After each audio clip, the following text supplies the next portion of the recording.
Farmers have seen the cost they pay for everything from fertilizer to medicine for cows increase over the past couple years. Some farmers estimate their overall costs are up more than 30%, but unlike most businesses, farmers can't pass those increases on to their customers. Clayton Baumgarth reports on how those prices affect farmers and consumers. Patrick Redmond is a fourth-generation farmer.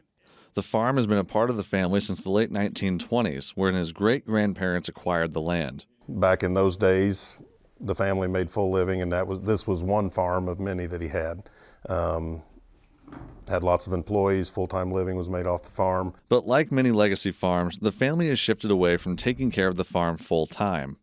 When Redmond came back from college to help manage the farm, he quickly realized that having a full-time job while also trying to direct a family farm was going to be a huge challenge. We made the decision then to start renting out all of our crop ground. We still own it, but we have tenants that come in and take care of that and just pay a yearly rent on that and concentrate more on the cattle and the livestock into things. That helped lighten the workload, but a new problem has emerged in more recent years: the cost to keep things going. Input costs, including diesel fuel and fertilizer, have gone up significantly in the last few years, and it's made farming of all different sizes more challenging. Now all of a sudden, you're looking at for one tractor, another $60, $70, $80 a day in fuel by the end of a 5-day week, which no farm has a 5-day week. They're all 7, obviously, but you're an extra $500 a week, $2,000 a month, 4 months out of the year. And then there's all the little expenses that you have to account for. Redmond says, for example, the filters he has to replace every few months and his equipment shot up last year as well. This tractor specifically, one of them over there, used to always cost about $500 a year to buy the filters, $1,100 to buy the same filters last year. Yeah, and you had to wait a month to get them. Even vitamin shots and vaccines for cattle have seen massive price increases in the last few years. That cost doubled 2 years ago. And so I say that, the filters, the vaccines, you're not talking $100,000. You're talking what used to cost $3,000 or $4,000 now costs $7,000 or $8,000. Those are the things that are killing us. Worst of all, though, is the price of fertilizer, the cost of which Redmond says increased by nearly 80% last year, while nitrogen specifically was nearly $1,000 a ton, up from $400 a ton. That increase happened due to a lot of complex, interconnected issues on the supply side of the supply and demand equation.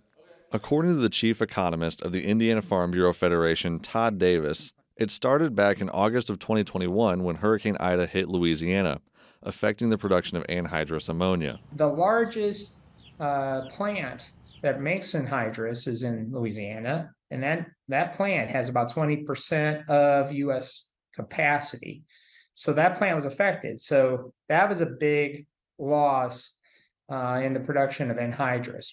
In September of that same year, China, the leading producer of phosphates, banned exports of the chemical compound. They also reduced the export of urea, another nitrogen fertilizer. The 2022 cold snap in Texas reduced gas production, which in turn slowed stateside fertilizer manufacturing.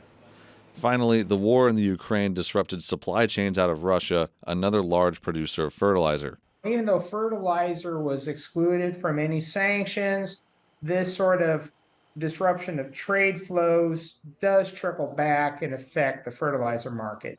While prices have cooled a little, farmers' outlooks are still overall sour on input prices, with high interest rates and decreasing land values also raising cause for concern. Farmers use their land as collateral for their business. And so as land values fall, then you're going to have their collateral gets a little more tenuous. And so it really just trickles through the whole ag economy. The issue with input prices being high is that agriculture is a market where producers are price takers, meaning that farmers are unable to charge more for their crop just because they had to put more money into producing that crop. There is some regional or national price that people will pay for a bushel of corn, and a farmer will, in most instances, have to just take the price at this current market for regional price. In Redmond's case, when the price of vaccines for cattle increased, the price of beef didn't increase with that cost. He now makes less profit per cow. He then decided that because of that, he'd decrease the size of his herd to compensate for that added cost. producers have decided, input prices were high. I'm not going to do what I did last year, at least not to the same degree.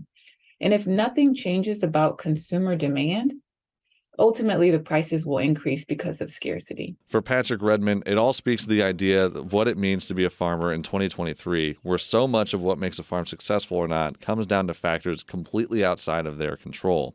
In today's ag world especially, and every industry, it's no longer what's going on in this state or this country, it's what's going on around the world and how is that going to play into things, and it's a lot of roulette at the craps table.